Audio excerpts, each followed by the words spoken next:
of love. Okay, how do you go from Mons Venus bouncing the door to becoming a professional wrestler?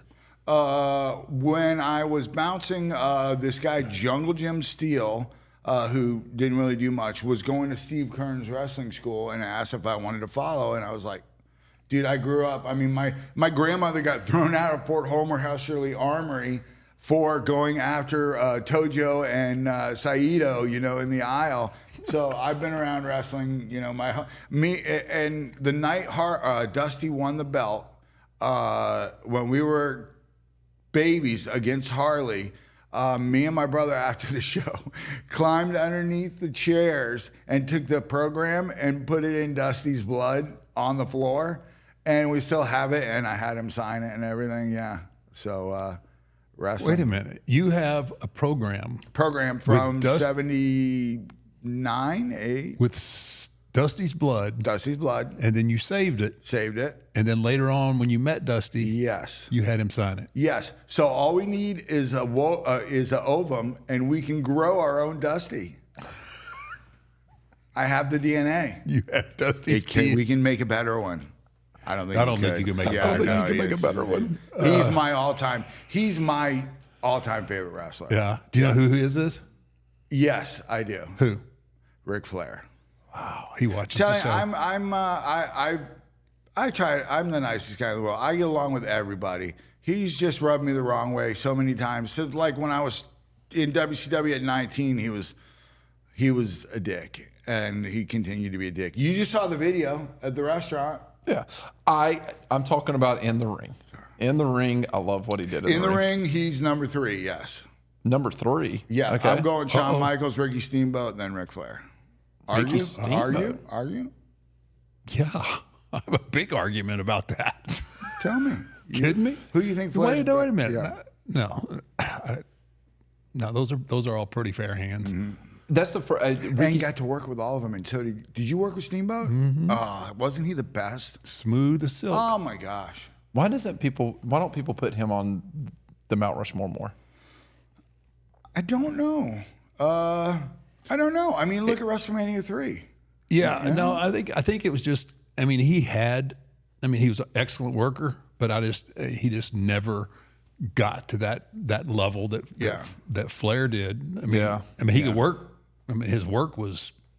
And don't get me wrong, no disrespect to Ric Flair's ability and wrestling and everything, phenomenal. But he's going to light me up, right?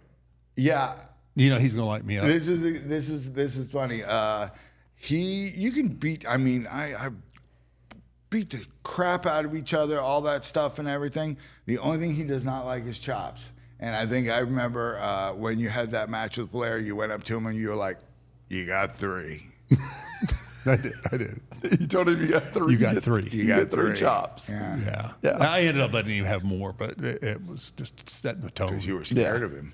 Huh? Because you were scared of him. I was scared of him. Scared of Flair. Yeah. Scared of the him Flair. and Coco. Dude, I can only apologize so much. Seriously, come on. That's been a topic of I didn't all these years with the Coco thing. I never thought that I really the Hurt him that tombstone. bad? I didn't hurt him that bad, obviously, but the tombstone did look a little uglier than I remember. Yeah, it was ugly because you had one arm. I'll tell you the most painful move I've ever taken in my life. The Sundome did a run-in as a bad guy against you and your tombstone. But this was all my fault because I love him so much. I wanted it to look phenomenal. So instead of hugging him, I just let my arms go. So when he tombstoned me, I went right down on my thing. He was like, "You okay?" I'm like, "That was awesome." And I was like,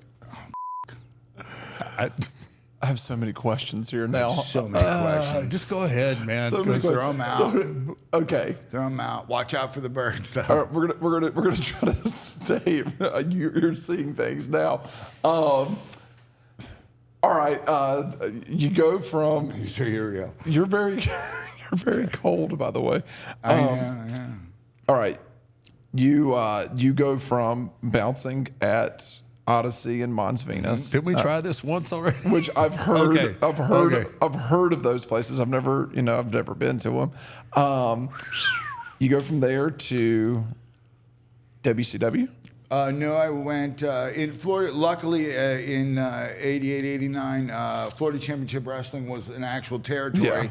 I mean, I'm 19 years old, and I'm in the locker room with Dusty Rhodes, Steve Kern, Mike Graham, Blackjack Mulligan, Dick Slater. It was. I bet they kicked the shit out of you. Oh, my God. No, do you know who did? And this got me over so much. The Nasty Boys, notorious bullies and everything.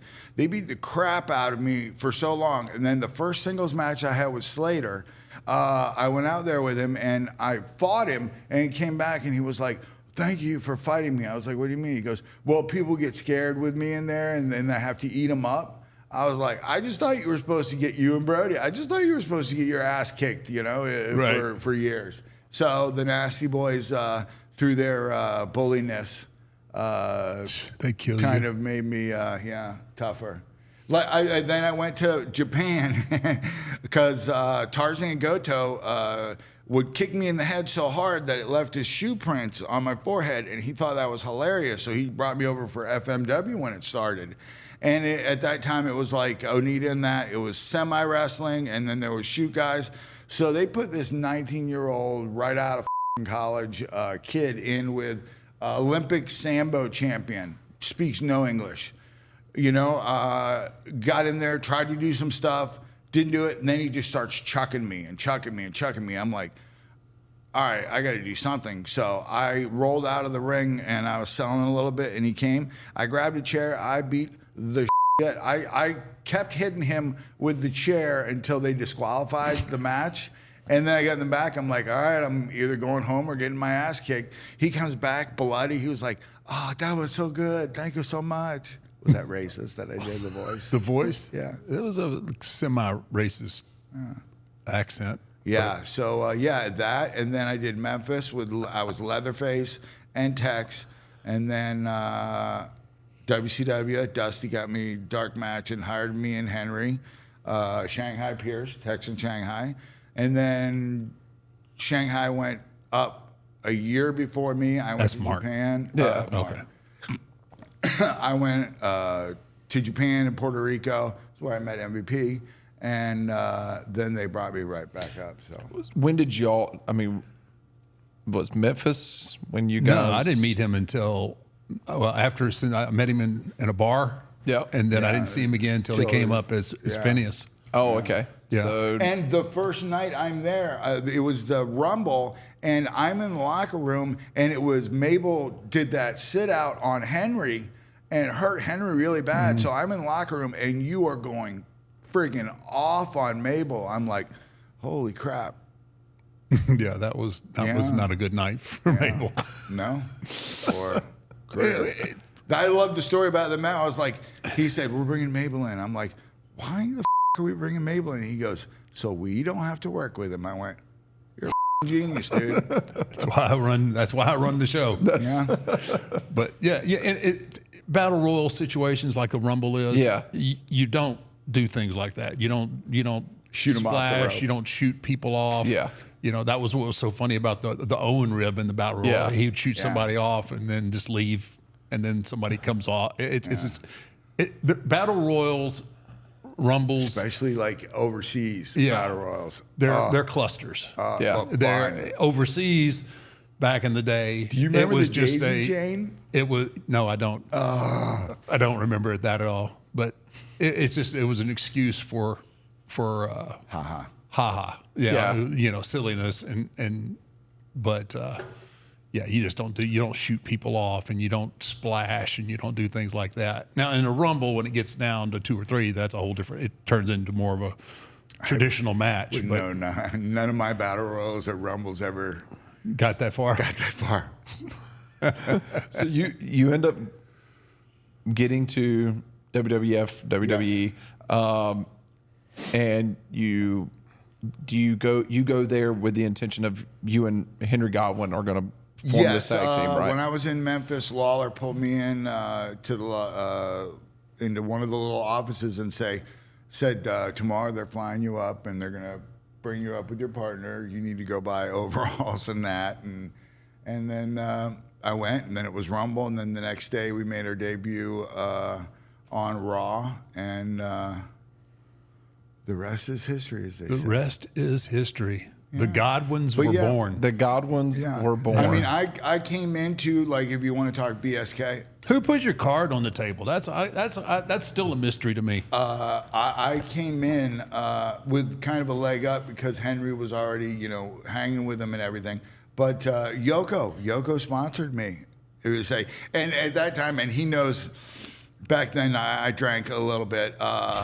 Yeah, and it was like I had the only real initiation into BSK. Remember, we were in that little town in the middle of nowhere, Junior, Savio, everybody, and they were like, "You got to drink this whole bottle of Jack." I'm like, "Oh no, a whole bottle of Jack."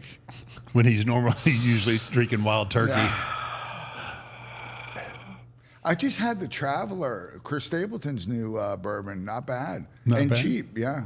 those are two good things, right? Good and cheap. Good and Goddamn cheap. right. Go a long way. Yeah, go a long ways for you. So you come up, you and Henry, y'all start the Godwins, all right? Henry's already running with you, and he's already part of BSK, right? Yeah. Yeah. Okay.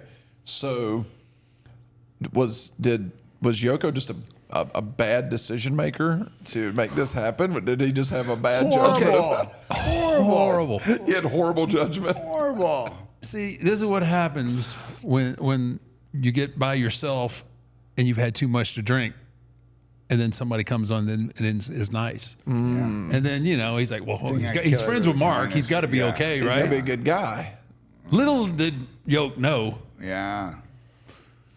All the baggage that was going to be. But it's fun baggage. I mean, Oh man, yeah, yeah. it was wrecking fun. your motorcycle.